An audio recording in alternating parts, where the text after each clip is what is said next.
ବିଜେଡିର ବରିଷ୍ଠ ସଭ୍ୟ ଓ ଭେଟରାନ୍ ସଂଗଠକ ୟେଲା ଭେଙ୍କଟେଶ୍ୱର ରାଓ ଓରଫ କଣ୍ଡାବାବୁଙ୍କୁ ବିଜେଡିରୁ ବହିଷ୍କୃତ କରିଥିବା ବେଳେ ରାଜ୍ୟ ସମ୍ପାଦକ ଛାତ୍ର ସଂଗଠନର ବିନାୟକ ପଲେଇଙ୍କୁ ଦଳରୁ ନିଲମ୍ବନ କରିଛନ୍ତି ରାଜ୍ୟ ବରିଷ୍ଠ ସମ୍ପାଦକ ଅତନୁ ସବ୍ୟସାଚୀ ନାୟକ। ତାଙ୍କ ଦସ୍ତଖତ ଥାଇ ଜାରି ହୋଇଥିବା ଏକ ପ୍ରେସ୍ ବିବୃତିରୁ ଜଣାପଡ଼ିଛି। नमस्कार दर्शक जीटीवी भारत ओडिया न्यूज चैनल को आपको स्वागत करुच्ची मु रामदास। चैनल को सब्सक्राइब करनथिले सब्सक्राइब करंतु, आवश्यक स्थले अन्य को शेयर करंतु, खबर टी शेष जाए देखंतु। एही दुई जनक मध्यरु जनक दलर बरखास्त और जनक दलर निलंबन करा जायछि। याकु नै जिल्ला रे चर्चा जोर धरछि। घटना संपर्क रे कहार प्रतिक्रिया मिली नाही।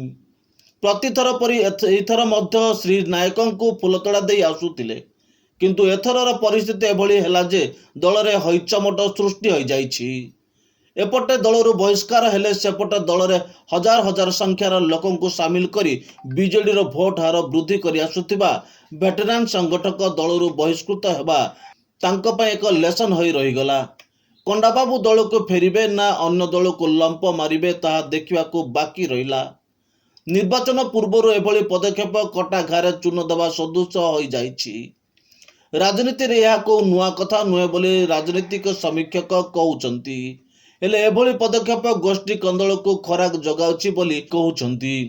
गोष्ठी मध्य राजनीतिक खेल आरंभता आगो को रोचक मोड़ होई पारे बोली लोकंक मध्य चर्चा हेउछि।